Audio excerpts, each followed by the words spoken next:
Welcome, guys. Welcome. It is April 29th, 2016, and we're here to talk Star Citizen on the Space Bros Show. And once again, I'm joined by my compadres here, Mr. Eric McKetton. Hello. Mr. Stoutman. Yeah. And, of course, Mr. Zealous Fox. Hello. There you go. The very anticlimactic hello. Yeah. Damn it.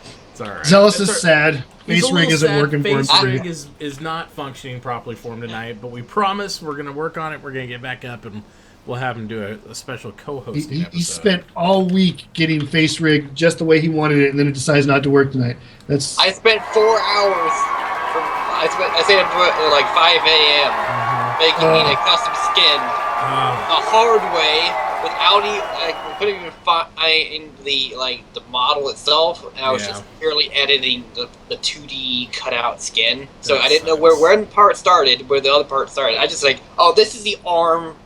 I don't know which side is the front, and where's the back, where's the side. Yeah, that always sucks, man. But hey, we'll get it all together. Hopefully there'll be some stuff in the works, and we'll be able to we'll just do some flying around in Star Citizen sometime. We'll let you rock the face rig, and we'll see how it goes. We'll come up with all sorts of stuff for it. All right, so Star Citizen. This week we've had, we did the 10 for the chair.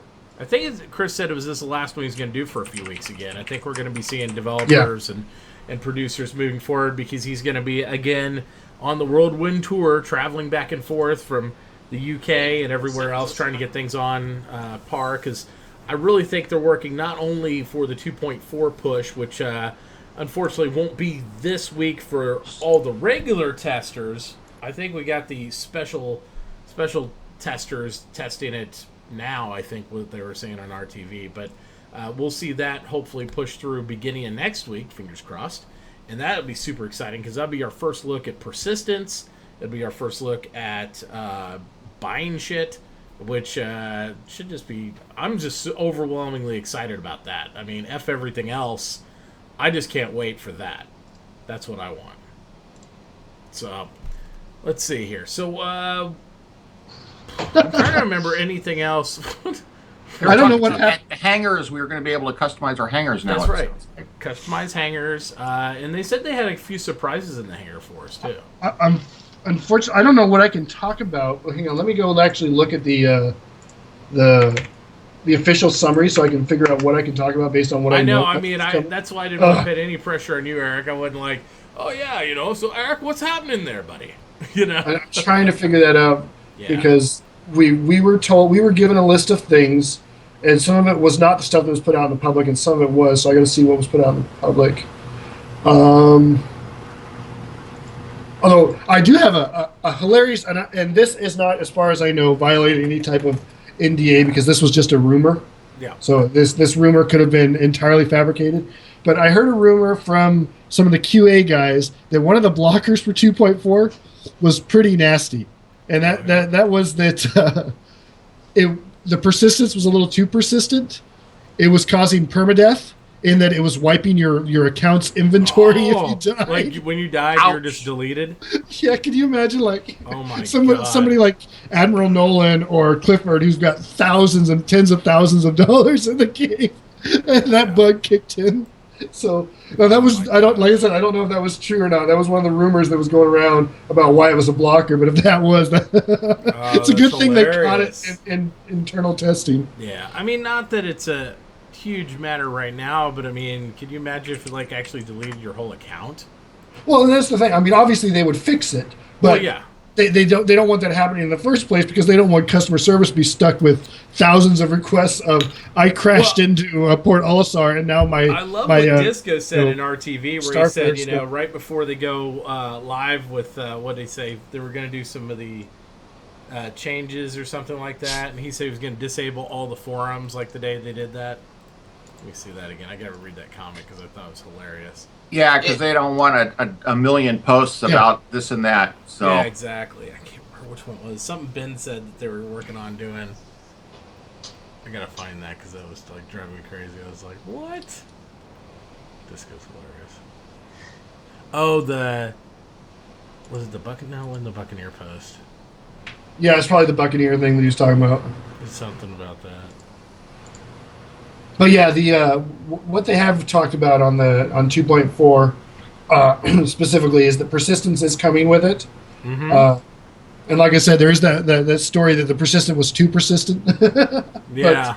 That is the reason why, regardless of whether or not that story is true, that's the reason why it's taken so long. Because to do persistence the way they want to do it is as much of a change of the core functionality of CryEngine as making it 64-bit was. That's why Chris is saying it's as big of a jump ahead as it was when that happened. Because right now, everything we do in the game is based on CryEngine's initial old item system, which is the item system. Yeah. It's how the holotable works. It's why the holotable is so funky, because it was never meant to handle that much customization, that many items. But basically, when we're putting items on a ship, it is no different than on Crysis when you're putting mods on your gun. That's the same aspect of what's going on there. It's the same functionality, and it's also why it's so unreliable, because it is bloated beyond anything it was ever intended to be. Sean Tracy designed Item 2.0 with his brother, if I remember correctly, it was Sean Tracy, years ago when he made a Mech Warrior-like modification for right. Crysis. You were telling me about that. Right. Yeah. And basically, we are using a variation of his system for this. However, it's a variation that's been scaled up to 64-bit, which is what allows them to have that 18 quintillion or quadrillion or whatever absurd number of items possible in game. So yeah, it's a huge step forward. It may not be a huge step forward that we see, though. That's the thing, is a lot of it, I mean, yeah, we're going to see holotable go away and mobiGlas replace it. But that's still, for most people, that's not going to look like that big of a deal. But behind the scenes, it's a huge deal. And that means they've got it all. They've got all those changes made where stuff is not saved on our local client anymore. It's saved on the server. And that's also that's a gonna lot help, of the big change. That's a lot of the big work that we don't see. and that's also going to help with FPS issues and desync issues we're having, because a lot of those issues we're having is related to the constant communication between the client and server about what's on a ship, whether that item's damaged, and if the server handles all of that, that's one less bit of, not just bit of information. I think they said on average it's 5 megabytes of data per ship per respawn now that is transferred when that happens. Well, it's client side latency. And when you're handshaking with a server like that, if you have different types of clients on different types of machines, all trying to handle all around the world, rates, then it puts more stress they're finding out on servers. And this was across a lot of games, because the servers then have to, everybody wanted to push everything client side in the late 90s and the early 2000s on to save server space space. But then they found out the server overhead was it had to sync all these clients so that way real-time gameplay could occur. And there's the other issue of, if it's client side, that means me as the client, I am the authority on what is going on with my system. Exactly. And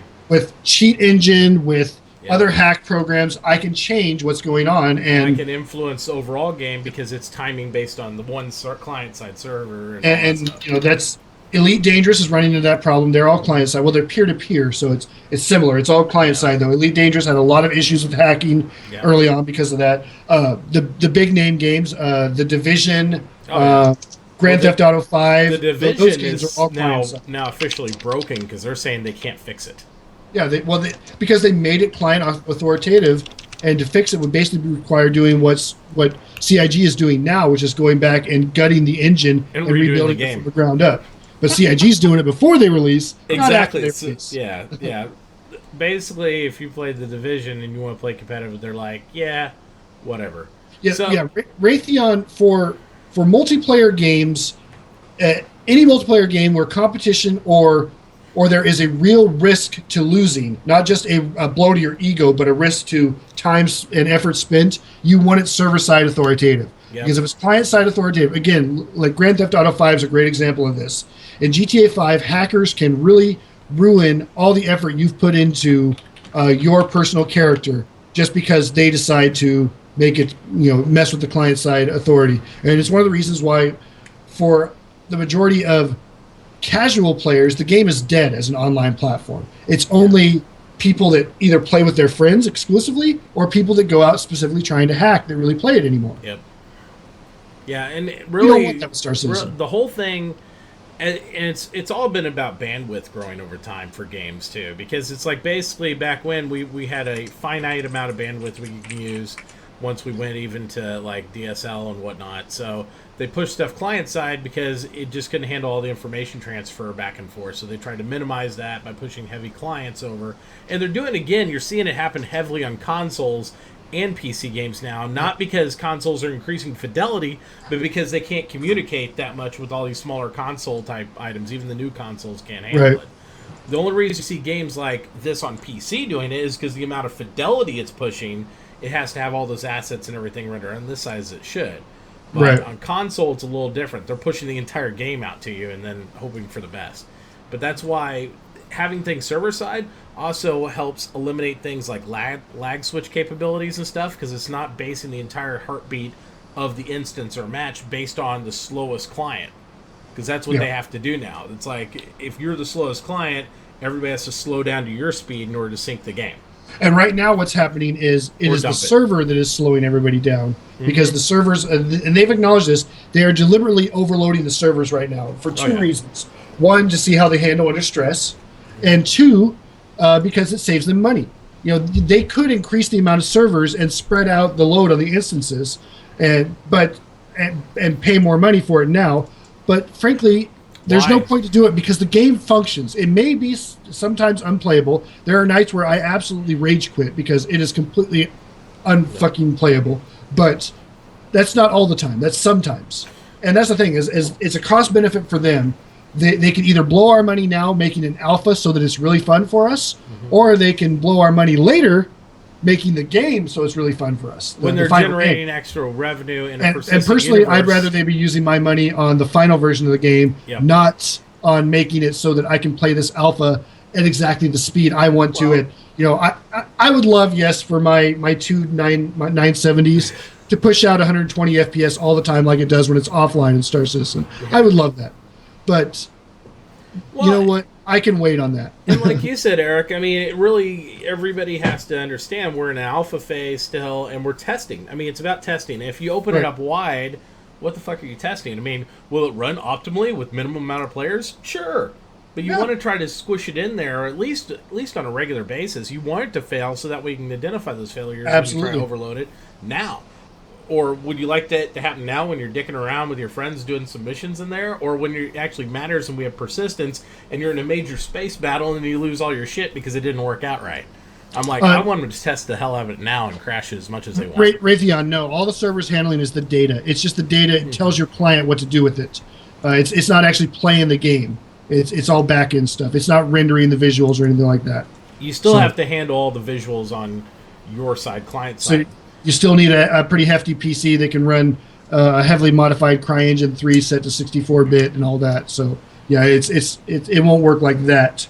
But this just right now, I would say at least 50% of the data that is being run in the game, probably more than that, honestly, is being handled on client side. That includes a lot of physics calculations that are unnecessary. That includes all that inventory data, which is massive amounts of data. Like I said, it averages 5 megabytes per ship, per spawn, per client. So if you're in a 16-player match or a 16-player instance, you respawn your ship, you are transmitting between you and the server 5 megabytes. That's the server is then transmitting between it and all other 15 clients another 5 megabytes, again, per respawn. So let's say 2 or 3 people are respawning at a time. You're up to 15 megabytes of data transferring back and forth, which isn't much on a, say, when you're looking at it, say, streaming video. That's a hell of a lot for the game client to handle. And it's one of the things that leads to these slowdown, these stutters, things like that.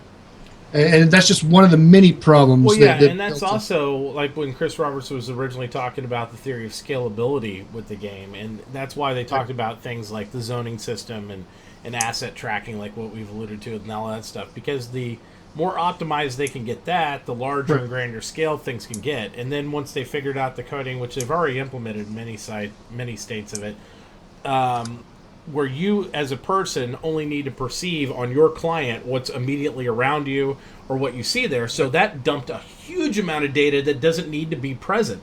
I don't need, if I'm in an Idris and I'm in the bridge, I don't need to see what's in the engine room.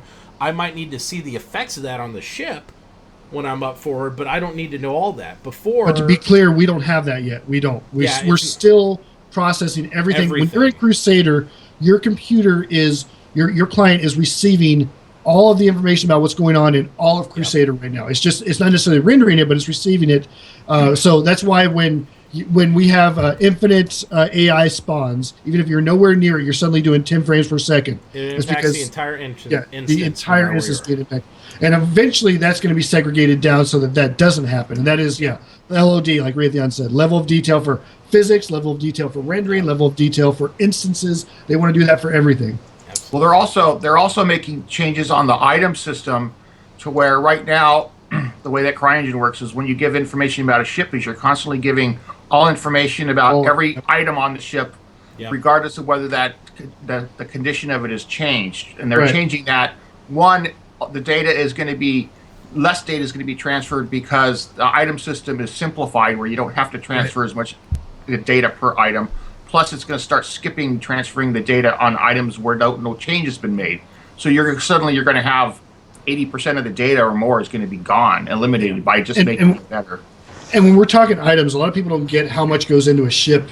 What it takes to run one Super Hornet gun, for example, is there is an item for the gun itself. There is an item for the ammo. Now that includes energy weapons. Energy weapons still use ammo. It's just they're infinite. And that ammo is a bolt or a beam or whatever they do. But an item for the ammo. In the case of ballistics, there are 2 items for the ammo, 1 for each ammo box. Okay, then that is attached to a mount. The mount is an item. That mount is then attached to and that's a gimbal or fixed, that is then attached to the actual item port, which is an item. So now you're at 5 items just to attach it to the ship. Then that item port is attached to the power system and the cooling system by an item each. Now you're at 7 items for that one ship or that one gun. And now the power plant is an item by itself. But say on a Super Hornet, that's 1. But on a regular Hornet, that's 3 power plants. Now you're up to 10 items for that one gun. Which all the impact cooling that system, one gun, yeah. The cooling system is 2 items minimum on each. So now you're 12 items to run that one gun, and there are 6 guns on that ship.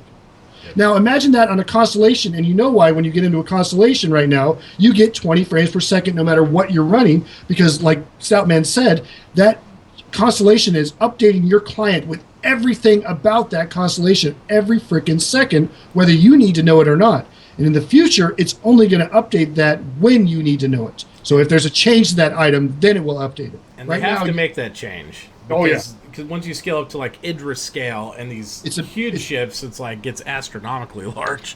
Well, and they have more people per instance too. Absolutely. Oh, yeah. Well, and imagine when they try to fit the Starfarer and they're flyable, and they want to get the Starfarer flyable as soon as possible. I mean, they are flying it from what we know internally for a while now. It just hasn't gone to us flyable, and I think one of the reasons is because it can't do it in the multiplayer world without Item 2.0 functioning. Because look at how many items must it take to run a damn Starfarer? It must be hundreds. They had to jerry rig the Vanguard to get it into the game right now. Yeah, but it's not necessarily the Vanguard's not necessarily because of the size and scalability what they're talking about with this. Because So we're talking, but the Vanguard was the first ship made with 2.0 in mind. Yeah. Right. Well, and it's very likely that when they internally tested the Vanguard, they were internally testing it with the test of Item 2.0, which is why they didn't realize those problems were going to happen when they dumped it on regular games. Initially, it was all screwed up, if everybody remembers that. Yeah, and of course we have to consider we're talking about single ships here. We're not even talking about what you were alluding to when you were talking about putting in a multiplayer instance. Because if there's a Starfarer and somebody else says Starfarer, they're going to want to try to go toe to toe in Starfarers with multiple people inside the Starfarers, and then other ships trying to stack on top of the Starfarers. So you're going to have all these damn ships trying to fight each other, and you have a full ship where you might be running through part of the ship, and you might get a hull breach. You don't know. I mean, it's a huge. And then have to speaking of multiple people, and each person's body is an item, and that item is made up of individual items of the legs, the torso, the arms, and the head. And then on those individual items is a helmet is an item. The top of the body armor is an item. The shoulders are items. The shoulder body armor, the legs, the boots. Those are all items. The guns attached to them, the ammo attached to them. Those are all items. Yep. And you have 6 of those people running around, or 10 of those people running around on that Starfarer with the Starfarer's 100 items. Without that LOD that they don't have in right now, you're going to be getting 1 frame a second just looking at that Starfarer. You'll be lucky to get 1 frame a second. We'll be like, I'm going to go make a sandwich. Look, I licked his face. It's like, come back to it. This is the highest fidelity slideshow I've ever seen. There you go. That's the way it's happened. So 5 hours later, it has moved a foot. well, you know what we'd be playing then? We'd be playing EVE Online 5 years ago, because that's what it was. Before they had tie-dye in there, we would sit there and literally go in. We'd jump in. It's like, all right, jump in, guys. We'd jump 400 guys into a system. Goons would jump in there, 3,000 people, and then all our allies would jump in another 300 people piece. And the whole strategy was to flood the system so nobody could win. Yep. I mean, you just had to dump as much bodies as you can, and then we would target a ship, shoot it, and I am not fucking exaggerating. You go back to my old videos, I think I might still even have some saved highlight on Twitch. I could go make a fucking sandwich. Oh, yeah. I would go downstairs, watch a 30-minute show, make a sandwich, come back, and I had not even died yet. I had just fired one round or volley off. We used to have, and I'm sure you had this in your corporation too, guys whose job it was to run timers so that we could then all tab out and do other stuff. I'd be like, watching Netflix, writing on my book or whatever until they'd come up on TeamSpeak and say, 5-minute warning, 2-minute warning, and at 1-minute warning, then I'd tab back into EVE because these guys we had it down to a science where we knew how many minutes it took between action before we'd have to do it again. Yeah, we'd just walk by. I'd go to the bathroom and I'd recycle my guns once in a while, hoping they're still going. And then you come back, and eventually it was almost like entering the lottery, and then it'd just say, "You died," or something. You wouldn't even see the explosion. It's like, "You died. You might have survived." And if I had to go to bed or something happened, I'd come back, and sometimes my ship would just be floating out there in space because I didn't die, and everything else had died and cleared off. You don't know. It was a long, grueling process. And then they introduced tie-dye, which just was a lot more interesting, but it's super slow motion fighting and major space combat, which is beautiful to watch for the first hour, and then and tie-dye is essentially what is happening that's slowing us down in Star Citizen right now in the universe. Tie-dye is they artificially slow down the server updates and sync the clients to it intentionally, right? In Star Citizen, the server updates are slowed down, not intentionally, as far as we know. They might be doing it intentionally. But as far as we know, it's not intentional right now. It's being slowed down by all this data, and the client will not update until the server updates the client. And that's why, even though there's no reason for me to be getting 20 FPS with my massive machine, I'm only getting 20 FPS because that's how often it is updating. It's only 20 times a second, or however many times it updates a frame. You can tell if it's artificial anyway, and that's why I'm pretty 100%. I'm 99.9% sure it's not artificially implemented in this, because the reason they did it in EVE was because you had desync, and even though it took that amount of time, I might be experiencing this huge desync of time on there, where the other guys, if they jumped in at the right moment, might have 10 frames a second, and I have 1 frame every 30 minutes. So if you timed it right, you could get in, kill everybody. They wouldn't even know what happened, and by the time they logged up and synced back up, everything was dead already. And so what they decided to do, CCP introduced tie-dye, so everyone has the exact same amount of slowness, so that way at least it was fair. And it's not a bad solution, but it's because they couldn't implement any other solution there and scale. Turns it into turn-based then, basically. It is turn-based when tie-dye is. It almost is. You're still shooting, but it's like everybody's fighting at the exact same slowness.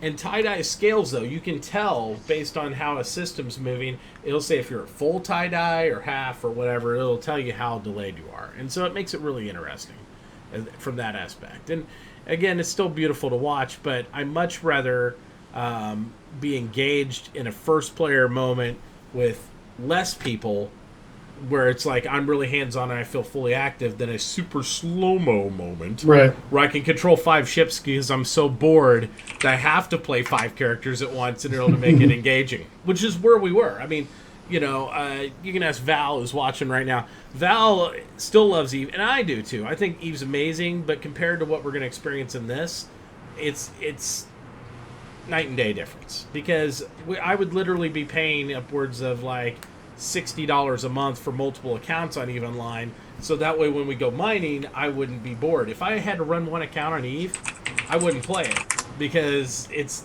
that unengaging for one character. Once you've built them up and you have ships, you have to have that extra push there. So, and by the way, I can't wait for mining operations in Star Citizen, because I think it's going to be so fun to like be able to fill up cans, drop them off, and use what we used to do in Eve, Yeah. except on an engaging level. It's going to Yeah. be so much fun. I really wish that something like mining would be coming in 2.4. Oh my but God, I do, don't but- I don't think we're going to see anything like that. It'd No, be so we're awesome. not. It'd be so awesome if they dropped it, because as much as I do PvP combat and Yeah. as good as I am at it, and without trying to sound like I'm tooting my own horn, I'm pretty good at it. I don't particularly enjoy it that much, and people find that funny, but I really don't. It's just it's what we can do right now, Yeah. and I've exhausted my interest in doing the Tessa's missions over and over again. I love Tessa. I want to help her out. And someday I hope to meet her and take her out for a cup of coffee and some bacon. But So tell some more stories. yeah, but frankly, you know what? I think Tessa's starting to use me, because every time I show up, she pretends like It's she the doesn't same know me. thing. Like we haven't done this a dozen times before. It's like, oh, hello, I'm Tessa. I know who you are, Tessa. Come on, let's not play this game. We've I think wrapped she has before. Alzheimer's. Yeah, I don't know. Man, like reset button. It's like that. What was that show? That movie? My wife like 31st Dates or something like that. Oh Where- yeah, 51st dates. 50. Yeah, where it Yeah, got reset. Adam every Sandler, time. yeah. Yep. Well, that's actually saying it's one of my favorite Adam Sandler movies is kind of disingenuous, because it may be the only Adam Sandler movie I like. There's very few I enjoy, but that one I really did enjoy because the premise was pretty cute. It was good. It's a good story. It's a good story. No, but with the mining operations and everything, I think it's going to be really cool and engaging. And I agree, we won't see him 2.4. Probably won't even see him 2.5, to be honest. But I'd like to see him within the next couple major builds, because it's going to be the first thing I think they've said they're going to do occupationally. I think cargo is coming as soon as persistence is in and functioning. Yeah. So if 2.4 gets in, it's stable and all that, I would bet the 2.5 we're seeing some sort of form of cargo hauling. Yeah. No, Cato, we are talking about 2.4, but there's only so much we know about it that we can talk about it. And yes, there is more that I know about it that I'm not allowed to talk about, but none of that is set in stone anyways. So there's the only thing they've guaranteed as of RTV is persistence and shopping. right. Everything else is amazing. Well, even then, the currency, I that's not think, too. guaranteed. That it may end up being, Alpha UEC doesn't make it, or shopping doesn't make it. Whatever the shopping is, if it's Kasaba or whatever they activate in the game, maybe it doesn't work. So we have persistence, but we don't. We can earn the currency, but we can't spend it on anything in 2.4 because it just didn't function, and they yanked it out for the next build or whatever. We don't know. But persistence is the goal of 2.4. Yeah. That's the one thing they want in, is to move everything from the client to the server. And everything else that comes along with that is front end stuff for us to play around with, but it's not primary. Primary is getting the data on the server and properly interacting with the client. Everything else depends on that getting done first, Yeah. so it must be done first. Absolutely. And it has to operate stably. I mean, they have to introduce us into this persistent environment, have us do basically what we're doing now, except in the persistent environment, to assure it's going to be stable. What is I mean, on there's no way to do it. Stoutman's nose? It's your mouse cursor. Or somebody's mouse cursor is on Stoutman's nose. Oh. Is it mine? It's got to be, trying to- because I'm broadcasting. I was Set trying to off figure my out what the heck nose. that was. Yes. I don't like even, stuff I on don't my even have screen is started Skype up on this scratching window. I something. was thumbing through something here, reading it, and it's like, yeah. I reached up on my screen just to rub whatever was on my screen off, and that's when I realized it There's was something on his nose. Quit picking his nose. You can pick your friends, but you can't pick your friend's nose. Well, that's I was using your cursor to pick my nose, so don't There you go. wash that thing off before you use it. Oh, yeah, I'll Exactly, make sure to Cade. do One of that. the first things we'll notice right away is XML hacking will be out the window, which is a good thing and a bad thing. The ability to do XML hacks allowed us to help them find a lot of bugs before, and that's going to be gone. So that's unfortunate. But I think they've reached It's a the point. necessary step, though, too. Well, and I also think the creation of Evocati and other types of testing systems that they're looking at in the future is going to really ruin the necessity of those items, those things, because Evocati will allow them to set up controlled environments where they can get people to do tests that are outside the rules of the current game. So, explain XML hack, please, Raytheon. Raytheon, you sarcastic bastard. Explain to me. I want to know what's going on with this. No, but yeah, I think that what we'll end up with there is a good, strong week after 2.4 comes out of nothing else but probably what we're experiencing now for the most part. I mean, the Reliant at most they said is probably only going to be hangar ready. It's not going to be flight ready at 2.4. Yeah, I think that's what they said. Yeah, on ATV was this not going to be flight, or was that reverse the verse? I think it was actually something that came across Reddit from one of the Discord, from the dev Discord thing interface. Oh, that's right. Yeah, it's Matt Sherman or somebody said Reliant is not flight ready. Yeah, he said it's not going to be ready. They might turn it on before they go to 2.5. So during the course, I think what's going to happen is we're going to get 2.4. We'll get the initial persistence. If everything goes right there during the course of 2.4, 2.41, 2.42, we'll get some other things turned on as they get them ready. We won't have to wait for the complete next build necessary to get everything else that they might have had to pull in between now and then. I think we'll get some of that stuff turned on as we go. And I did find while we were talking here the item that Disco said he's going to disable the forums for in a while is the fact that they may have the shields on, the new shielding mechanics. They don't know for sure yet. That was the thing they were talking about. The new shield. The shielding system is described by Matt Sherman. The new physical based system. Yeah, because they said it. The question was, is the shielding system as described by Matt Sherman going to be in 2.4? And they responded as it should be, and that's the plan. If they've got it up and running, it'll be in. They're confident about. Okay. Yeah. Okay. That he doesn't mean the physical based system. He means the ability, the modular shield system.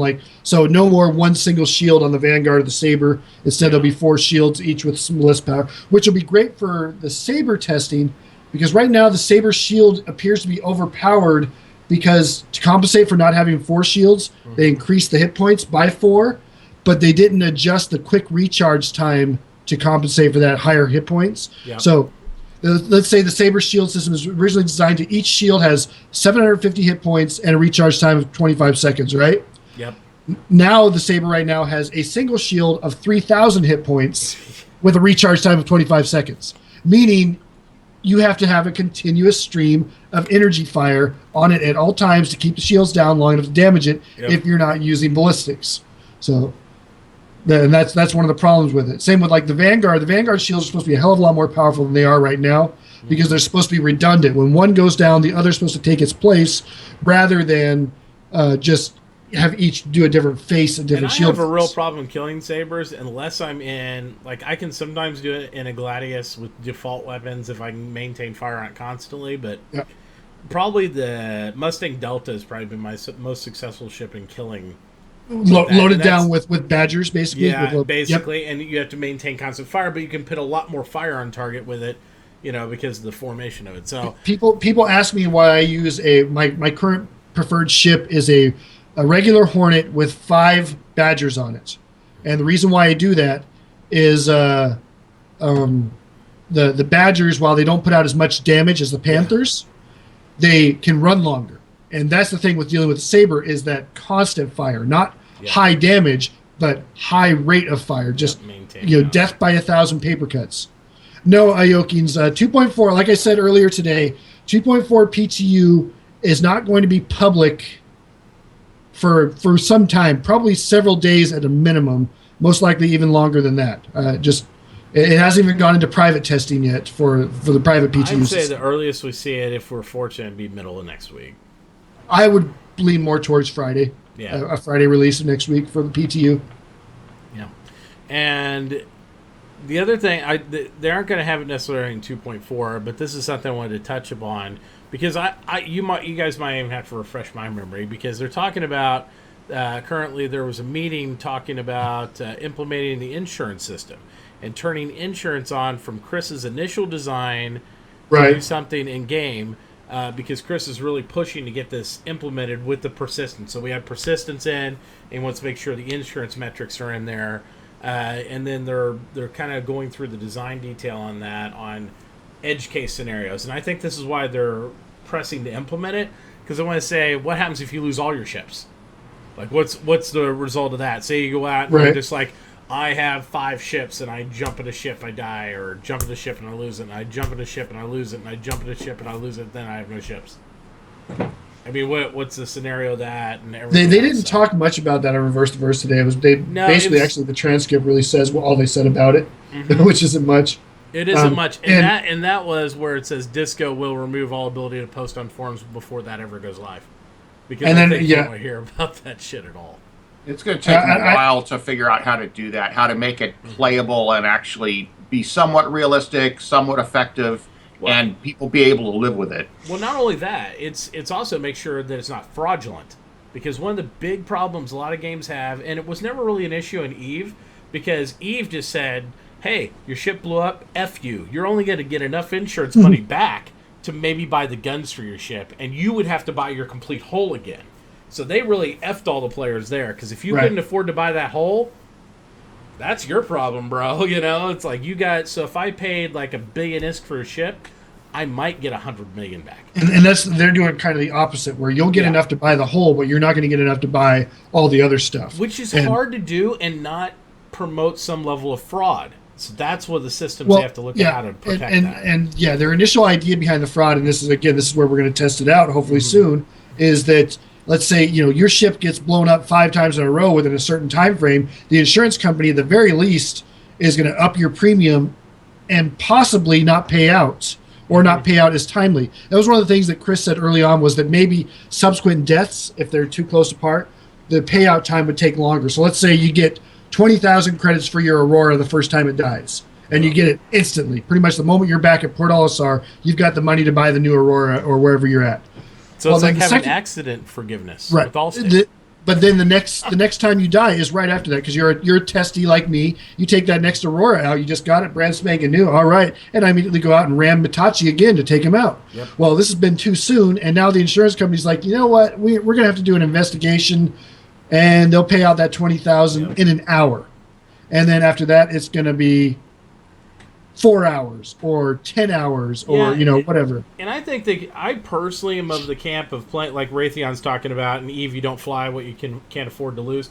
That was the mantra over there. It's like if you can't afford to lose it, you don't bring it out. That's on the same field. rule in Elite Dangerous too. Yeah, You don't and I you don't think- fly it if you can't afford to lose it. We I watched. think they should do I don't know that if you in watched this, that too. stream where Bad News Baron learned that the hard way. Yeah. He got stream sniped, and his Anaconda just or bought something? a brand new, the most expensive ship he'd ever had. He spent everything he had to fly it, just bought it, And he got hadn't jumped. completed his first mission with it, and somebody stream sniped him and blew him away.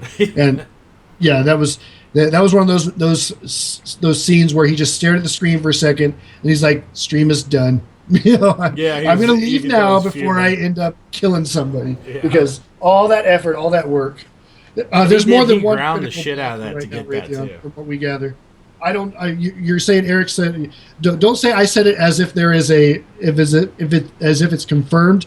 This is from regular CIG chat that there is more than one critical blocker holding back 2.4, and one of the rumored blockers was pretty hilarious. And And, we that got was to the be pretty careful about saying Eric said anything, because he's Right. not supposed to be saying a lot of things about certain things. Not that he is saying anything and I'm about and it. I'm not. I'm But we being don't- very very clear that I'm Yeah. not saying anything that you guys couldn't already know through regular channels. We only talk None- about public released information here. None, We none of don't what talk- I've said is privately released. And that's why I'm saying, please don't say Eric said this and this.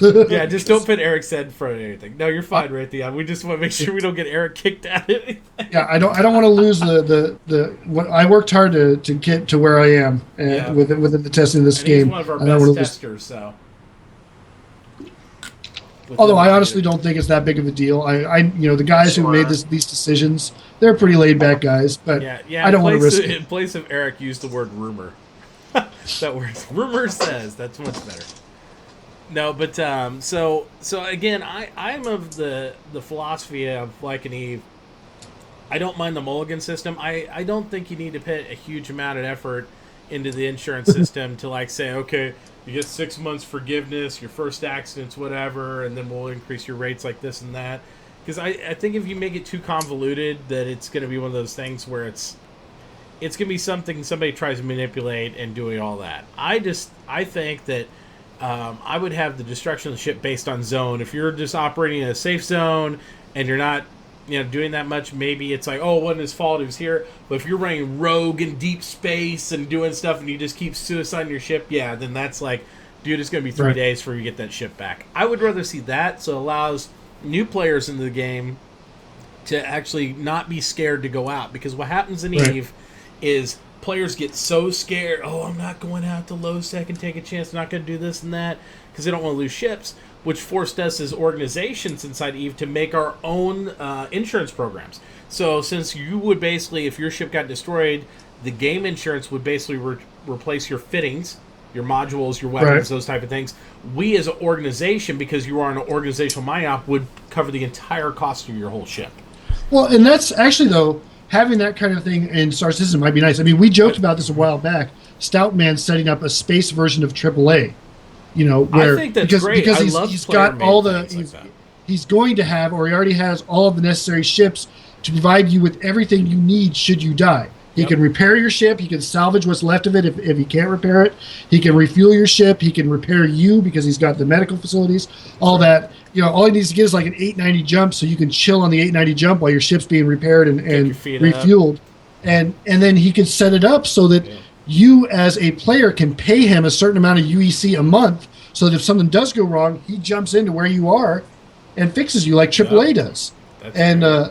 that would be a hell of an emergent kind of gameplay thing. And same with insurance. One of the great things about financial speculation, and that's what insurance is. Insurance is financial speculation. It's an investment system. The insurance company is banking that the odds are that they're going to make more money off of your money than they're going to have to spend on you. Yeah.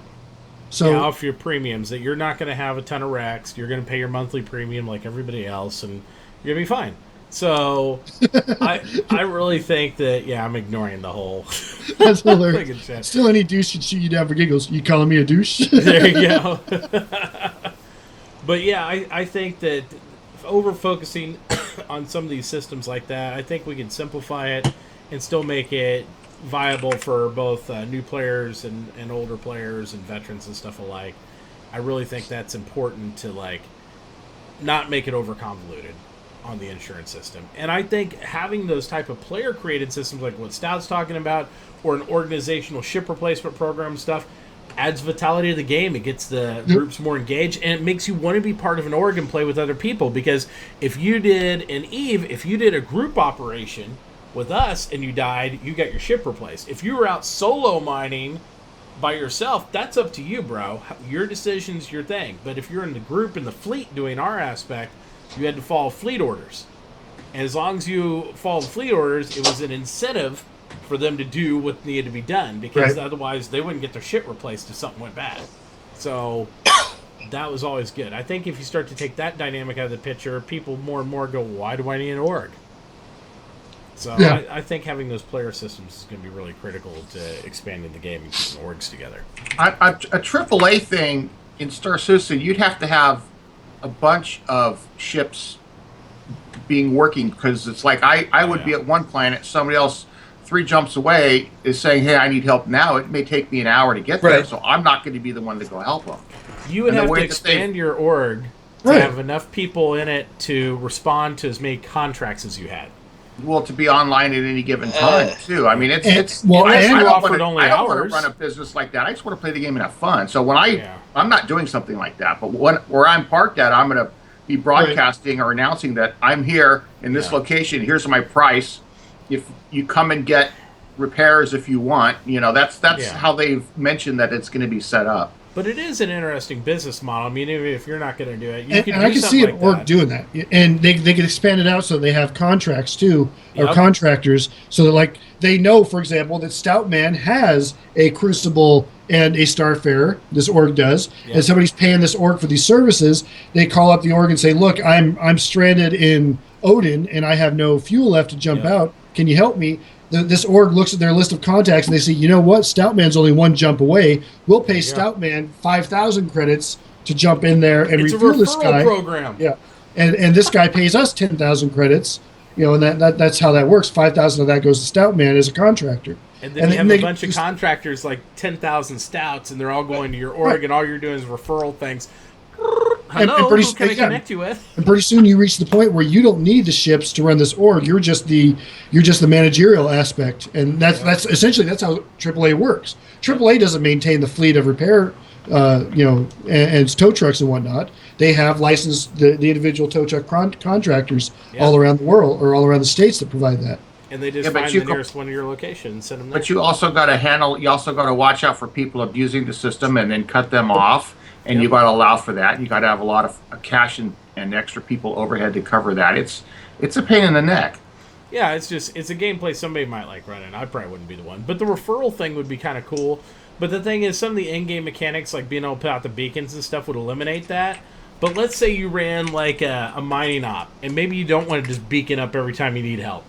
If you had a contract with a group in order to like get secured provided services like towing or medical or anything like that, where you wouldn't have to put up your beacon, and maybe you just hop on Discord or you hop on TeamSpeak and you contact, like Zealous AAA or something like that.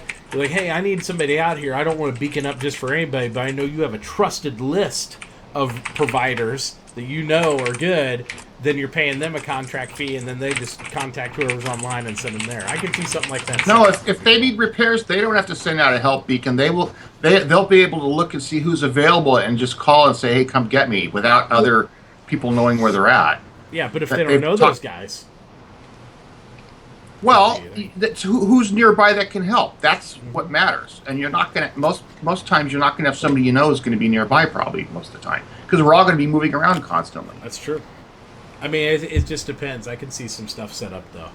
I could, because if like you have a trusted list where you know that's off the grid, you could send people to do stuff that you might not want to use local people for if you didn't see your buddies or anything there. Isn't the reputation system going to tell you about stuff like that too? To a point, I mean, but let's say this. There's ways to manipulate reputation systems, and not saying that I have any experience in this at all. Well, there's But- going to be built-in gameplay ways to do it. They're going to. They already said you will be able to hack your reputation, spoof your reputation, things like that. Well, even outside of using the game mechanics, let's say I'm a real nice guy, right? I just flying around. I don't kill anybody. I don't do any of that stuff. You contact me for something. Maybe I got a pirate band of guys that come do it, and they just send me an under-the-table payoff for like telling them where you're at. And I don't take any rep hit because I didn't do anything in game. Now this happened in EVE a lot. Yeah. There'd be suicide ganking on gates in HiSec, and these guys would literally just make characters, kill shit to steal shit, and then you'd get a cut for letting them know, hey, this huge haul's going through there. I've even seen people in mining ops tell on their own mining fleet under the table where they're at, so that way they get bounty as part of the booty of doing it. And it never impacted their thing. There's lots of ways to be a dirtbag and be shady in these games without anybody knowing about it. Oh yeah. Thank you so much for the follow, by the way. Well, there's one of the jobs I was considering doing with one of my characters is being a pawnbroker, basically a fence for because the in theory pirates aren't going to be able to sell their ill-gotten goods for full price because they'll have to sell it on the black market. They won't be able to deal to a regular port. It's regular. Right. However, if I have a good reputation and they know that, they can meet with me, sell it to me for better than what they would sell it to the black market for, and then I turn around and sell it to back in the UEC or the UEE for full price or whatever, and and that way I'm not getting a bad reputation. They're getting the bad reputation, but they're getting better fruits of their labors by doing that. That kind of thing. Absolutely. Well, every item has a unique serial number, so they'll be able to know what ship it came off of, who bought it, when it was made. So if they're tracking that stuff and checking it, they'll know it's stolen or came off. The servers track it, ship. but it depends. I don't know if they'll track individual goods that way with everything. Well, but they'll have the possibility to do that if they Absolutely. want. It would depend on how developed the system is too. Well, I think on ships it's a definite. They're already talking about it. No, he's talking about the system as in the system you sell it in, like how secure it is, how developed it is, how civilized it is. Just like whether the or not comlink arrays happen now. If you kill somebody by a comm array, boom, it's tracked. They know you're a bad guy. But if you're off grid and you're not by a comm array, hey, I just killed Eric over here by Korea. Oh, and then I drove over here. Oh, I didn't do nothing. They don't. Well, know and shit, that's something else they're going to that eventually they plan on implementing is there will be communication delays. So if a good pawnbroker, for example, his entire shtick may be that he can outrun the comm delay. Yep. That you can offload your cargo to him fast enough, and he can then turn around and sell it in UEE space fast enough that it doesn't get reported as stolen before he sells it. Yep. That kind of thing. Well, and then after he sells it, it gets reported as stolen, and he gets the reputation of selling stolen stuff. So you can only get away with that a few times before you get a bad It rep. depends, because they already said even on starships you can spoof the IDs, you can wipe IDs, you can do it. There's all sorts of ways. So there might maybe somebody will set up a cleaner service. They'll have a Caterpillar, and they can clean the item to show that it's no longer that, change serial numbers or anything. I mean, they're going to make it so deep in possibility on that. They've definitely, Chris wants to make it to where if you just like blow somebody up, take their shit and go sell it, yeah, stolen, you're labeled. But Yes, they also want to make it that where type if of you stuff take is the going to effort be do it. down the road more too. That's not going to be at launch or anything. That's probably a couple of years down the road.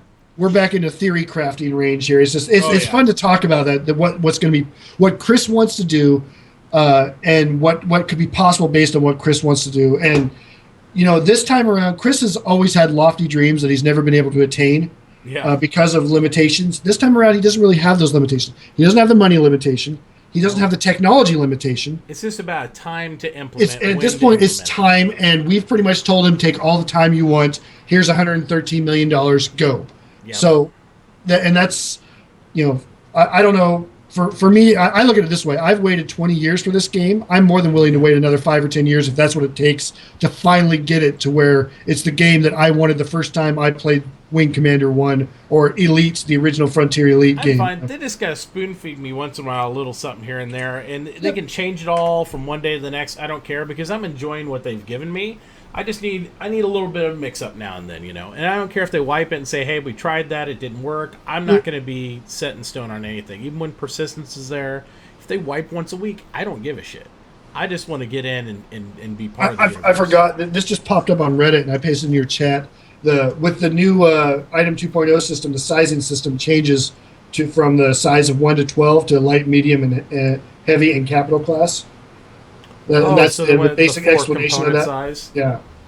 That's actually smart, and I was always wondering why they didn't do that. Because remember when they first talked about the item system and the change, they were going to make, what was it, a ridiculous number of items? And I was like, so there's 8 sizes or 6 sizes? Or I remember how they originally explained that. It's well, what you do is your port can mount up to 8 points. Well, 2 points is taken by a mount if you use this type of weapon mount, which means you can then have up to 6 points put into the weapon itself. But if you want to put in an aftermarket cooler on, that aftermarket cooler is going to take another point. So now you only use a 5, and it's Yeah. And then they went, what we're going to do is 4 item sizes. And if it fits within that item size, you can use it. Yeah, I think it's kind of what you were saying a minute ago, Eric. It's like Chris has lofty dreams, and then they start to expand on it, and they try to go out, and they're like, let's just do this right here. This scale looks it good. back, yeah. Because it doesn't impact the big picture of everything. I think it's the way it goes with it. But yeah, it's a matter of priorities. It's like how important is that particular thing to get in.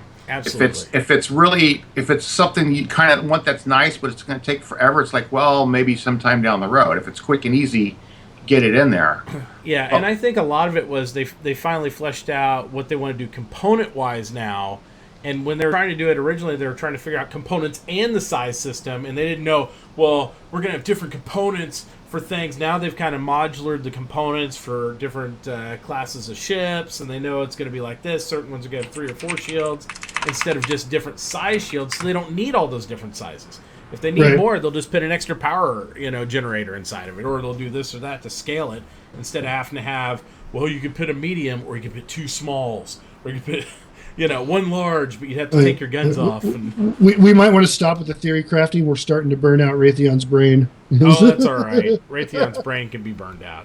It's all good. I love theory crafting, but you're right. We should check on all that stuff. Anyway, they came out. Technically, we're still on item 2 of the reverse the verse update, because that's what led to this whole discussion of theory crafting. I know. I felt a little withdrawal from Star Citizen though, because it's like since we're kind of patiently waiting for stuff and all that, it's like I love to talk and just theory craft about things, but we do need to hit some of the finer points of what's there. There just wasn't a lot of new stuff. We're all waiting for 2.4, but they did come out with the second Prospector Q&A. So they had that pop up, which, there wasn't a whole lot of unexpected information on that. A lot of questions resulting around the ability to move cargo and stuff. And even though I think last week I was theory crafting a little bit about how they were going to transport those cargo loads over to different things. They did talk about it should be possible to move over to an Orion with the cargo, but they didn't make it sound like it'd be really practical. No, it sounds like it is, because it's they're one standard cargo unit. Like they'll fit into like a hull A or B. You can just go around and pick them up and drop off empty ones. So and you go back to the Orion like we were talking about last week. It sounds like that's gonna not be a problem. It's designed for that functionality. Yeah, where was that? I was reading. I'm looking for it right now on the Q&A part.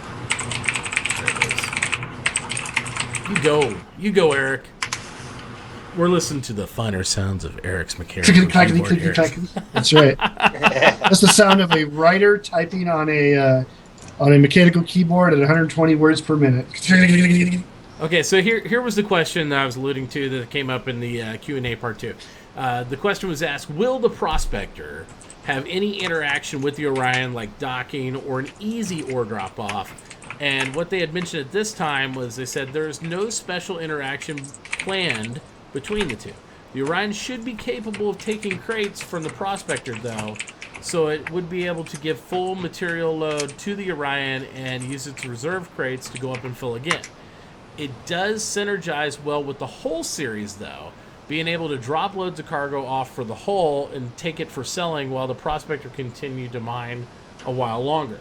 So I think the whole idea is, even though you're right, Stat, they're going to make it so you could use it with the Orion, they're really looking to make it more practical to use with the Hull, where they just want you to sell the ore. I personally want to see the Hull could take the ore back to the Orion for That's processing. what I would think. That's what we were kind of talking about last week with the Freelancer, but you use the Hull A or B, which makes sense. Absolutely.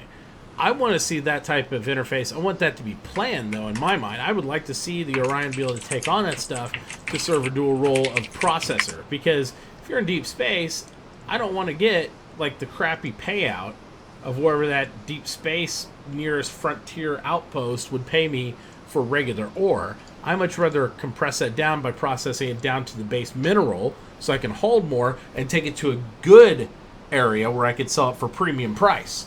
I mean, and the best way to do that is have some sort of sub-low processing facility, i.e. an Orion in orbit or nearby, where I could do that. So I'd really want to do that. What you just read sounds like it can be done, but they're saying they didn't specifically design it that way. Correct. It just kind of seems to be working okay per the question. Right. It sounds like more than anything that their concept is that there will be a middle ship, either hauling it to the Orion or hauling it to sail or whatever. That's what they're saying, is that the idea behind the design is that, again, MISC centric. So MISC is designing it so you could mine it with a MISC ship and then load it onto a MISC ship, and that MISC ship takes it somewhere else. That's the idea. Not that you won't be able to take it, but it also makes sense too to have, like we said last week, to have that middleman, because you could have that middleman running the full ore containers to the ship or to wherever, and then coming back with empty ones, so your Prospector can sit there for days on end just mining stuff. And that's the way we did it. It creates another job for a player or an absolutely. NPC to fill that. And that's the way we did it in Eve always. The miners did not leave the belt or did not leave the point where they were mining at. It was the hauler's job to tractor beam, pick up cans, and do that. So I'd like to make sure... and you just give them a gallon jug and say, pee in this, and away you go. There you go. And they just kept popping cans out. I'd like to see the whole series be able to deliver replacement ore containers for the ships. I'd like to be able to see those Hull A, maybe make sure it has a tractor beam capability where it could pick up stuff, pull it back into it. It does have a tractor beam capability because it has the size 1 mounts. There you go. And then I'd like to see like some planned integration between the Hull and the Orion on multiple levels. Because if you want to implement to where you have your hulls or any hauler or freelancer be able to interface with these mining and processing ships, I think it should go both ways. I think you should plan on it, because nobody wants to have the Orion come out, mine, refine it down, then jump the Orion out. I think same thing. If I'm in a good area, I want to keep the Orion on the field, whether I'm receiving ore units from the actual prospectors or from the Orion itself. I want these hulls doing all that legwork. I want them doing what their job is, to haul around. Whether it's moving the ore from the prospector to the Orion so it's processed, or moving the processed material off the Orion back to base. That's what I want to see. Speaking of ship operations, there's a question here on Reddit that actually I'd like to hear Stoutman's take on it since he actually owns a Starfarer. Yeah, go ahead. What's that? And okay, first of all, it says with Starfarer rumored to be flyable in 2.4. Is that a rumor that the Starfarer was flyable in 2.4? I know we know they've been flying it and they've been trying. So right. Okay, well, the Starfarer is going to be flyable soon, regardless. I think we can pretty much all agree on that. Yes. My question is, will the captain's chair be usable, and if so, what does a captain actually do, and how will the captain run the ship from his chair? I guess how do you envision yourself, Stoutman, running something as big as the Starfarer? Good question. I'm probably going to be piloting it myself, and the captain's chair can just, I don't know, put a teddy bear in there or something. Toby? Okay, cool. Yeah, Toby says Ben confirmed the Starfarer is flyable. That's awesome. Sweet. Yeah. So, well, that's if you want to have like the Star Trek feel, the captain in the captain's chair. That's to me what it's like. And I'm going to be flying it myself. So somebody else can sit there, or I don't care, or it could just be empty. It doesn't matter. I'm going to fly it myself for the most part. Right. But I mean, in actual operations, how do you envision using it for full-on operations with? Well, it depends what you're doing with it. Like, a lot of times I'm just going to have it parked next to my Crucible, and it's just going to be there to fill up, so it's not really going to need a full crew, like if it's flying alone out in space, filling people up who ran out of gas. It depends what you're using it for.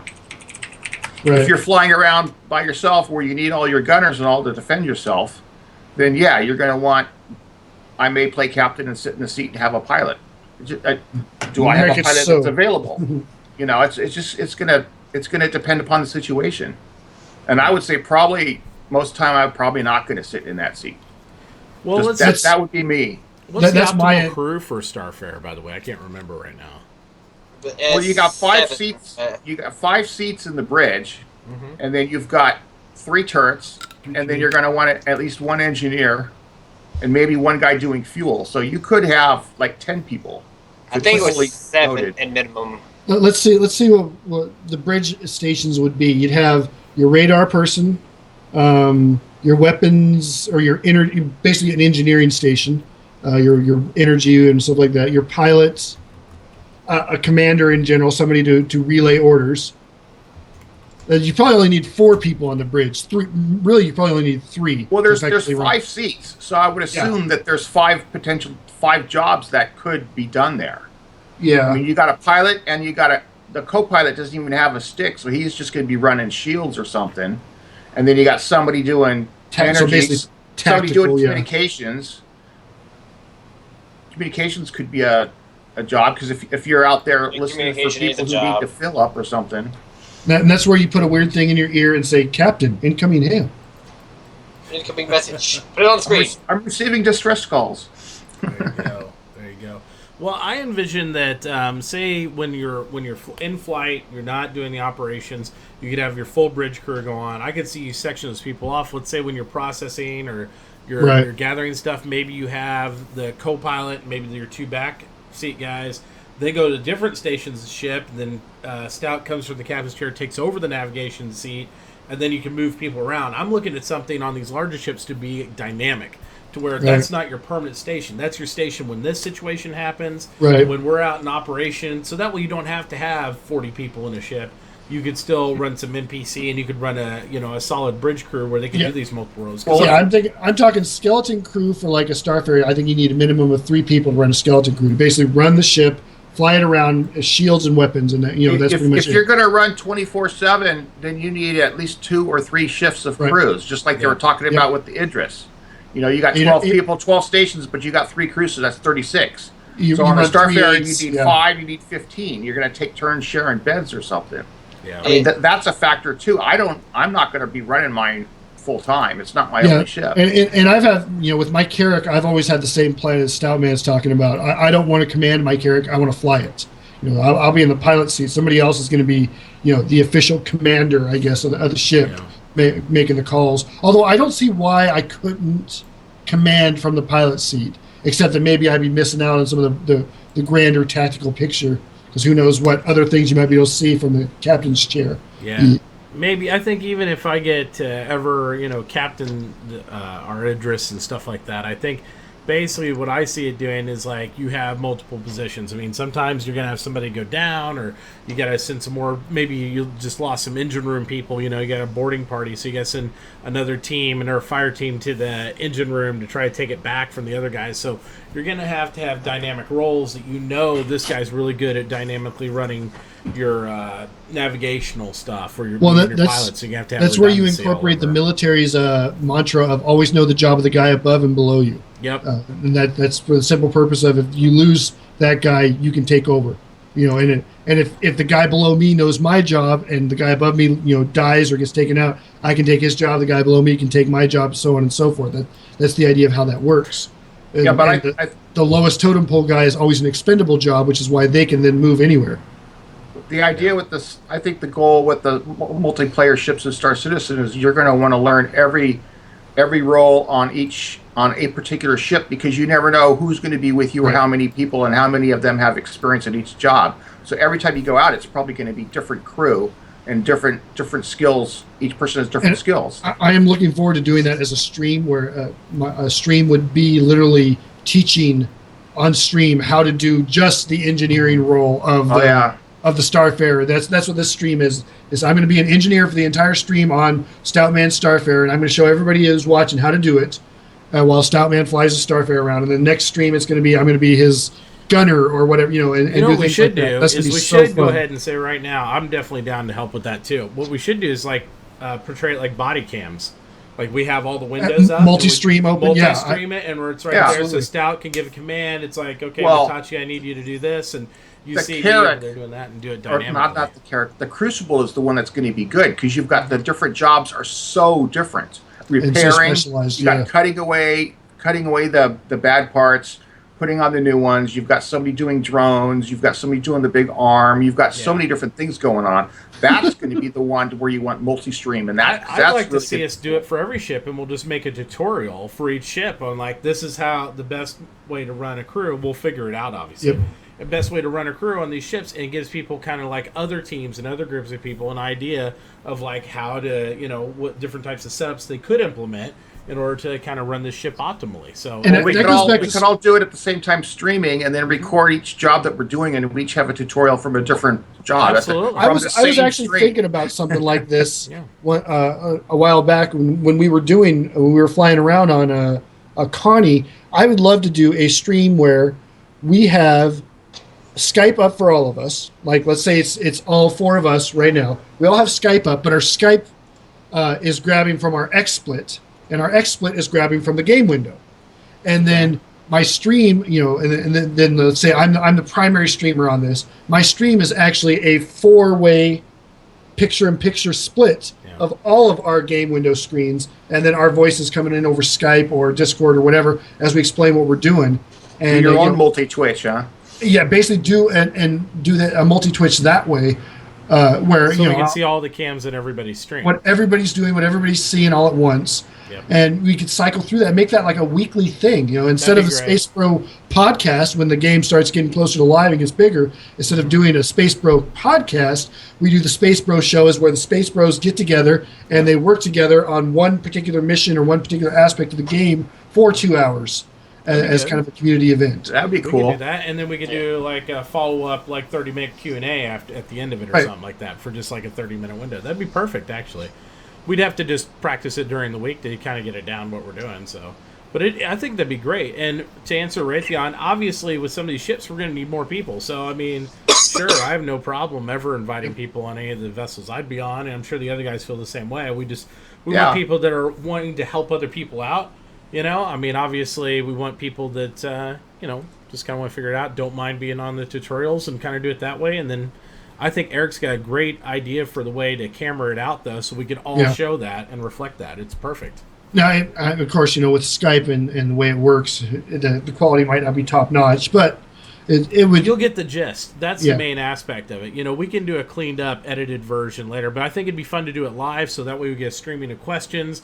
we can see it. And if we fuck up, guess what? You get to see it live, and I think it'd be entertaining. That way. And whoever is running the primary stream can then go ahead and, let's say Stoutman is running the engineering station and he's doing something complicated on the engineering station. That person can then maximize it so it's just Stoutman's window for the people watching, that kind of thing. And the people watching, and then if they just want to see what Stoutman's doing, they can go to Stoutman's stream and watch him play the game rather than watch the four-way split.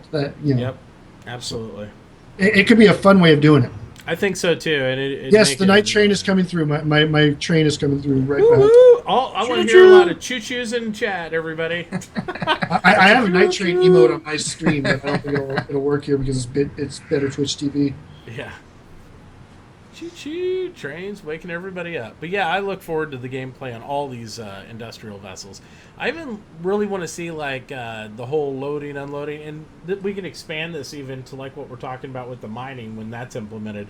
We could not just on a single ship, but the whole process of two prospectors running, we got Zealous running, maybe a hauler, maybe somebody else running Orion, and watch that transfer how we do it all, and we can do it the same exact setup like that. One of us running escort, of the hauler, things like that. Yeah, it'd be fun. I think those would be awesome streams. And again, that's what makes this community so much better than any other gaming community, especially as streamers, is we all talk about something like, let's work together. We'll all put it on Mitachi's stream, or we'll all put it on Stoutman's stream, and we're all okay with that. Other streaming communities out there, you start talking about stuff like that, and they're like, I ain't going to risk losing my viewers to Stoutman. I don't care. I mean, I just want to play the game and have fun, and I love teaching people, and I love learning myself because I learn more myself by helping other people figure out stuff. I mean, that's the best part of like educating people in anything in life is as a teacher, you learn more. And there's lots of shit I have no clue what the hell I'm doing half the time. I'll be doing something, this will be like, you're doing it wrong, do it like this. And I'm like, oh, I'll try that. Oh, that works, cool. There's a million ways to get to the same point. It's just we give you options on how to get there. Who's Stoutman? Toy Grubin? Stoutman is some guy who's trying to get successful off of the success of his brother-in-law or something like that. We don't know. Who's that guy, man? Well, Brian did let the secret out that he tells me everything the other night in my channel, but I can't repeat it. So did he say that? That's got to be so mean. That's so mean to you. That's so good. That's so good of Brian to do that to you, though, because I mean that's the ultimate way to troll you. Is like Stout knows everything. Just ask him. See you guys later. It's fine. That's such a dick. I just laugh and say I'm not telling. I know. No, but I plan on pulling people from my stream to do stuff all the time. I've got all the regulars are going to learn how to do all the major jobs on the ships I have, and if I need help doing something, people will come in and run escort or come in and defend me if I'm getting attacked by pirates or something. It's going to be fun. And it's going to be very interactive for the viewers. We're all going to be doing that. It's going to be awesome. I want to be doing the same thing especially when persistence comes in. I want to do things where when I go into Crusader, I basically hold like raffles or whatever with my viewers for whatever I need to help. And it's like, okay, I need an escort for this mission, so I'm going to hold a raffle, and Zealous wins it. And even if Zealous has never flown a Gladius before in his life, damn it, I'm spawning my Gladius and he's flying that thing, and and he's going to learn the hard way. By flying next to me as we go out on an escort mission because he won the raffle. And that's, and one of the things I have set up is my subscribers will get preferential treatment on that kind of thing. So, maybe it'll be a subscriber only raffle that night to fly along with me Well, we're gonna have to plan out a little bit sometimes too by letting people know like what system we're going to be starting in tonight, so they know to be there when your stream starts. That they're physically there because we're going to be in different parts of the universe. It's going to take time to travel. That's going to be a factor. Raytheon's still mad at me. It's a couple days ago. We had a Twitch event where Meyer's stream and my stream went head to head in all Aurora squadron battles, and. My stream's tactic, once we spawned in the first one and I looked at who was on their team, my team's tactic was really simple. I told everybody to focus on Raytheon because he was their best Aurora pilot. I knew it. And that's all we did. First time we crashed him out because we killed him so hard. Like the first death he had, he just crashed and was out of the match. Second time, he still got the most kills on their team, but he died like 3 or 4 times the amount of times he got kills. And he didn't know that was the tactic until after it was over. And I told him, he's like, I'm never watching your stream again. Oh, poor Raytheon. You're like picked on him so hard. That's great. Well, you gotta kill the strong link so you can break down the rest, right? Raytheon, it makes you more famous or infamous, so it's a good That's thing. right. Hey, It's a good thing that I by recognize. Eric, you know you're good pilot, or else he wouldn't be targeting you. So that's If a I recognize compliment. you as a good Aurora pilot, that is actually something, because there aren't many good Aurora pilots. You can count them on one hand, and you're definitely one of them. So There you go. yeah. See, that's like kissing the boo. That's just super The dark side will only make you more powerful. Give him a box of tissues. Box of tissue statue. There it is. No, but I mean, so yeah, I think that's a definite. We'll have to do that. We'll have to plan that out, and I'm totally down. We'll get some not only tutorials. We'll let everybody come in, but like in mine, I mean, guys, if you see me playing, I'm totally down for you to be there. The only reason we wouldn't tell you where we were during a tutorial, we'd probably get set up with the guys and talk to the people who are going to be part of the tutorial Right. ahead of time. Is so that way we can actually do the tutorial, because we know other people will jump in and try to fuck it up, and we do want to Right. get through it at least once. We're all down to have fun, but we want to get through it at least once, so that way we can show people what's going on with it. But Yeah, then, there's then if just you want to people are troll gonna the like shit out of to me, I speak- don't care. People like the stream snipe, so. But once Speaking we of get stream more sniping, spread that's out, another- once we're all spread out, it's going to be harder to do that. Speaking of stream sniping, that's another event I want to do at some point, is deliberate stream sniping, where I spawn in, once the servers are more stable, I spawn in and find a location and hide there, and then dare the stream to come find me. You know, that kind of thing. First person to kill me wins a ship's skin or something like that. Oh yeah, I used to do that in Eve, and I'd just be randomly in the system. I'd say, okay, I'm just going to jump randomly, and then people try to find you. And if they killed you, then they do that. But I always trolled them a little bit, because I'd go back into high sec. So if they killed me, they took a criminal hit. Shh. So it had to be a good enough price Quiet. for it. So He's here. Oh, Anyways, so that Everspace game's so much better than that one game we used to play. dog, I love it. There's a dog. Hey man, don't be Yeah. prejudiced. Dogs Yeah, are out Dreadnought's there, so too. much cheaper to play. You don't have to keep buying a bunch of expensive ships to Yeah. fun. There you go. You know, But no, I got I it think for free too. So we'll do tutorial streams on that stuff, and everybody's invited to help out. You know, obviously. What else can we do? We can do all kinds of cool stuff. Oh, yeah. that. We'll have to have Xylo come out when we do the combat one, so we can watch his elite Kick his skills. ass. I was gonna say watch his elite skills and see what Oh. we could do against that. There's a reason why whenever Xylo, if you're in a server and Xylo's in there and he challenges you to a fight, he always follows that up with in Karaya. There you go. There's a reason why he's not in a ship when he challenges you to a fight. Oh, that's funny. That's funny. That's like Toy. Every time we're playing, and he's over by Korea, he's always faking the whole "Oh, I need help. Somebody pick me up." You know, in chat globally all the time. Pick me up. I need help over here. I'm buying free rides. God. There's a, I think it was 2.3 PTU, or maybe it was 2.2 PTU. We got in there, and right before we got in there, Xylo announces, this is back when he was just QA. He wasn't promoted to the lofty position of Lando's bitch boy yet, but he was QA, and he announced on the Discord that all the QA guys were in ships at Karaya, and they were going to kick the asses of the first people who jumped in. There was like 4 or 5 of them there, and I was like, no, I can't. He did that just to get to me. He did, he knew I couldn't resist that. So I jumped, and I'm in like a Mustang Beta or something, like, and I took out 3 out of 4 of them before I finally died. But I like his answer of if he starts losing, he'll just reset all the servers. F9. But Yeah. Good night. backspace. There you go. So now we know when Xylo crashes the server, it's code 9 every Yeah. time. So That's probably why you'll see Eric get pissed off when he's playing sometimes, and he's like, "Oh, it's unplayable. It's over there." You got Xylo what the hell's this laughing, going, desync? Xylo's over there on the He's server trolling the pushing hell the out of you. desync Eric button. Yeah. Was it- see now, every time I see code 9, I'm going to go, "Damn you, Xylo!" That's right. Every time. all He it turns is. it off. And every time you die suddenly out of nowhere, it's because backslash killed player person outman. Yeah. Thank you for the follow, by the way. But yeah, I think all that's going to be great. What else do we need to talk about tonight? That you got the Herald. Yeah, the Herald. Did you guys watch the rework on that from ATV? Yeah. not really. I still am not interested in the Herald. I own a Herald, so I It's am, looking because pretty if good. no other reason, it's like a funny car.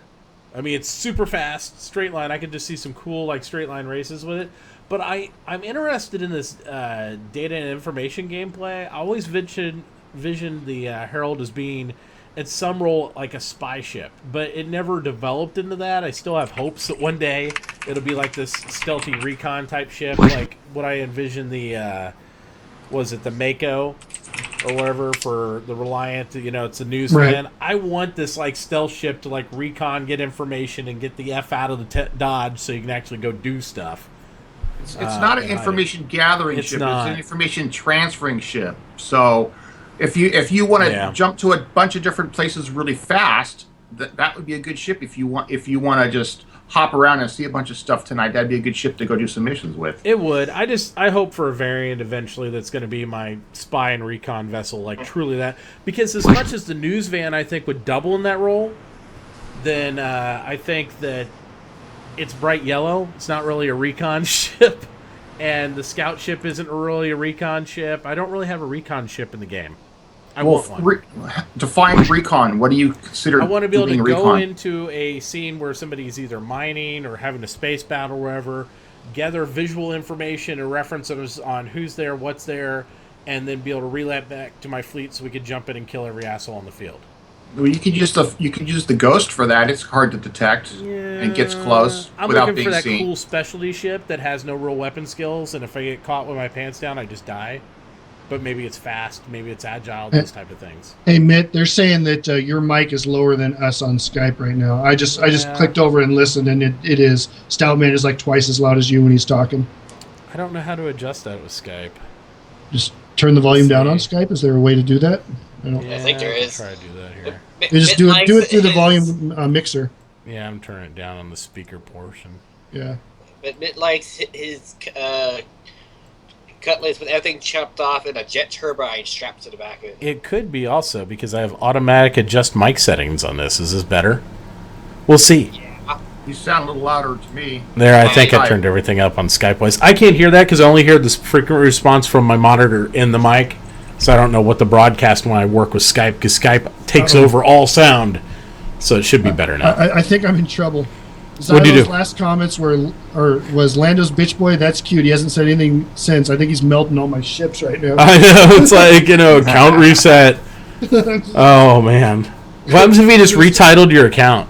Like to whatever obscene name he wants to. I'm sure he is. I'm going to log in next time, and my name instead of McKetton in game is going to be There you go. Xylo's bitch boy or something like that. All right. So hopefully I'm close to the same level as everybody else now. Oh no! Now your mic volume it's peaking in our ears, and they're saying it's Okay. It's peaking on stream too. I don't know. All right. How about we'll split the difference? We'll try that. Maybe.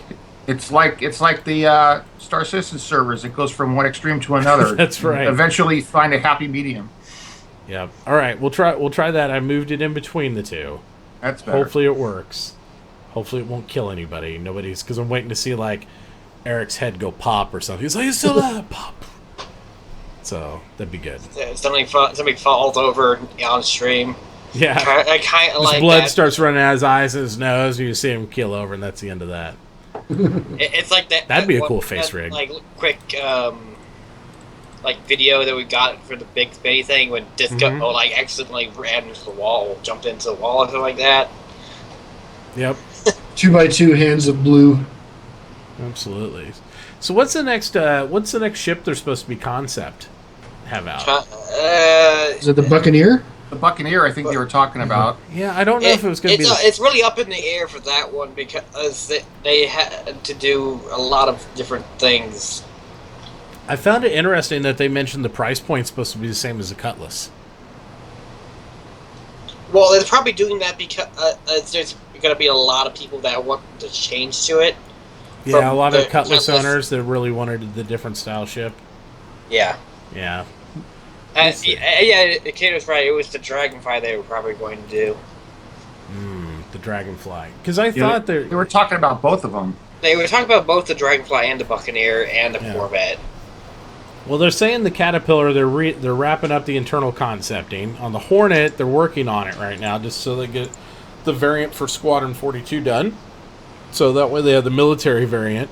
They have another profession ship that they're working on too that they haven't told us what it is. I think. Is it the Polaris? What's a Polaris? The Polaris is the Corvette. That's the Corvette. Okay, so they said they got that one actually fleshing it out right now for concept. Well, they got the shape down. They're just making it more pretty. Which could, you never know. That's a whole iterative process back and forth, as we've seen. For those of you who are subscribers and get to read Jump Point or look at the works that they do, the concepts they do working up to the ship, I actually find those really interesting. I love looking at like what they started with for design of the ship and where it ends up by the time they show it to us. Because it really makes it kind of see how they evolve the process. When you see all these notes, and it's like they don't change the direction, and then you see Chris Roberts say something, and then it's like, okay, everything that everybody else said, who cares? We're going to do this one direction of this. It's really cool to see how when Chris puts in his 2 cents, it's like it just shapes and molds the ship. So it lets you know that how heavily he's directly involved with that process and Absolutely, making sure yeah. every ship is touched by him in some way or shape or form, and that's really cool. I don't like where this bolt's placed. Can you put it back 5 inches? Yeah, absolutely. If you read the notes on that stuff, he'll literally say the windows are not my favorite. Yep. On something, or this is supposed, and it's like he knows right away. He'll look at something. It's like this is supposed to have an elevator and size 2 guns on it. So blah blah blah, and he is so in tuned with what's happening with every ship. It may have been Gemerk or one of the other artists. They were talking about how he'll do that to you, and you'll go in there. The artist will go in there, and they'll have this thing, and they'll be like, "This is amazing." Wait till Chris sees this, and then he'll tear it apart. Go through and do all these notes. And at first, you feel like, "Wow, he just ruined my ripped my soul out." Ripped my soul. But he said, then you look at it, you go back and start working, and you're like, "Holy crap, he was right! How did he see that? And how did I not see that?" And there's something. He's got that ability to see it and get it and envision it right then from the beginning. And you'll see the cool thing about that too, because I remember them saying that too. But when you get halfway through the process, when you're looking through all these concepts, and we can take any ship as an example, but when you're going halfway through these concepts, and once Chris gets involved, and you can see once the artist and him get in tune on the direction, the ship just flies, and it just goes from like one dynamic to an amazing aspect, and you can see them jive with it, and they just get hammered into it, and it's just perfect then. Because you can see after they described like how much it sucked when he first said that, all the way to the point where they get on the same path, and then they're just knocking stuff out, and it's so good. So I really like looking at all those things. So if anybody's not a subscriber or anything like that, you also can usually find a lot of these concepts, not telling you not to subscribe, but on Reddit and they get put up on Reddit the same day they make it to us. Yeah, absolutely. And CIG has pretty much said that they're not going to prevent that from happening. So. Yeah, exactly. They want people to get engaged with it, and they know everybody can't subscribe. But if you can, it is a nice little perk, and you do get the high fidelity ones and all that stuff right away. So it's out there. Both, Kato. Both. There you go. The beer and being touched by the hand of Chris should wake you right up. I'm curious, how many people in chat actually bought a Prospector? Me. I did. Curious. An But I didn't buy it for me. I bought it for a giveaway. So everybody but me. Everybody but you? Yes. Well, everybody in the stream. I just wanted I to made get mine out. the podcast. yeah, I bought the Prospector for a giveaway. I'm doing a giveaway on Monday. Toby got 2. Prospector. It's like, wow. That's And Toby's no longer allowed to enter into the giveaway then. Toby's like, I got 2. Yep, there. Majestic got 1. Val got 1. I may pick one up for a giveaway Kato too. got 2. Yeah, I saw that coming. Yeah. Toby, I'm rigging both duel and roulette so that you lose all your credits before the giveaway on Monday. That way you don't need 3 prospectors. I guarantee, we'll have, especially through persistence, we're not going to be hard-nosed about it. We'll have group mining ops once that's implemented in the game where everybody just come out, we'll have fun. We'll haul around and see how efficient we can get with it. Will be safety in numbers too. So. Absolutely. We'll kill people with the light missiles and stuff on the people that don't have Prospector. one, they'll bring their fighters and run protection. So. Yeah, that's right. It'll be good. It'll be really fun. Well, speaking of missiles, I remember doing a fighter game where you fly the SR-71 Blackbird, and you just laugh at people because you just outrun like all their missiles and bullets. Yeah, but how do you fight back? I mean, you're in a Blackbird. Yeah. It's not really a fighter game at that point. It's just a runaway game. Absolutely. Well, actually, and there was actually the SR-71, but there was an interceptor variant of the SR-71 of the like YF something. and it had guns and rockets and stuff. So it'd be funny as hell if you just do a rocket at point blank range. Yeah. But think of doing that like in the Herald. It's like, yeah, I can just outrun your missiles. Yeah, there's people that's the reason why they fly 350Rs is just for the specific purpose of outrunning. But the thing is the way Star Citizen is right now, you can't. I mean, if you're in the PU, yeah, the 350R is useful for surviving an engagement because you can run away. But if you're in Arena Commander, it's not very useful because you're not going to get many points. You have to slow down to their speed to engage them and kill them, and you're in an inferior ship at that point. Your one advantage is gone. So I see people do that all the time, and I'm kind of like, okay, well, fly away. I'll ignore you. You ignore me, and one we'll of go two after something advantages being really small. else. The 350R isn't really small. Yeah. It's a big ship. 50R? No, Yeah, I think you're M50. Sorry. The M50 can't really. I mean, the M50 is even hurting worse because it's got less weapons. It really has to stay in the engagement, and it's a lot easier to kill it than it is, say, a 350 because once you drop the shields, it's all over for the M50. Pretty much. All right. Well, guys, I mean, it's been fun. I think we've worn out a lot of stuff. Unless anybody's got any questions or chats or anything like that, I think you guys have been great. I really appreciate everybody coming on the show. Stout, Eric, Zealous, it's been a great stream, and I look forward to doing many, many more. And I look forward to doing some of these tutorials, and we'll get together and we'll do that multi-stream. I think that'll be really awesome sauce. We'll just have to talk that out. Yeah. Thank you, everybody, for watching tonight, obviously. We've been doing that. I've been doing on Twitter. Send some love to Geek Domo. Everybody needs to, wish him a speedy recovery. Everything went well. Apparently, if you followed along with Geek Domo on Twitter, everything with the surgery went good. And we'll be, sending him best wishes. Hopefully, he'll be back on. We'll be able to watch him at night soon. So that'd be great. Did you see the picture of him coming out of anesthesia that his wife tweeted? Yes, with his one eye wide. It's like, and she typed in there, "I married a cyborg." All the teams coming out, but we're really glad that all went well for him, and we can't wait to see him back on. That's going to be really good. All right, guys. Other than that, thank you so much again for watching. Remember, tomorrow night, for the guys in my channel, we are doing our subscriber raffle. You can still enter at any point in time if you're a sub. You don't have to be present to win, and we're going to be doing, at this point, just a $50 gift card.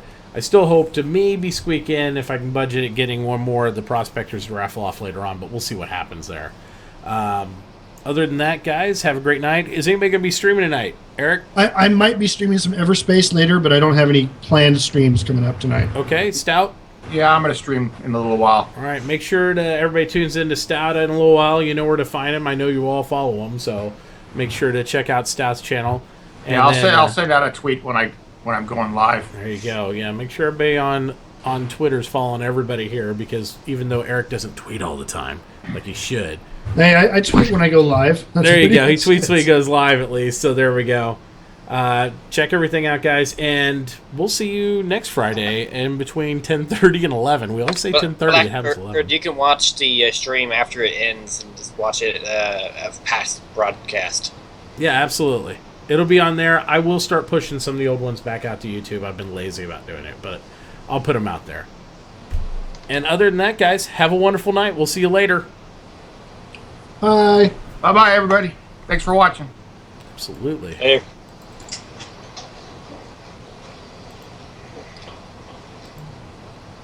Maybe if it changes. There it goes. I noticed a new...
I hear somebody Yeah. shooting guns.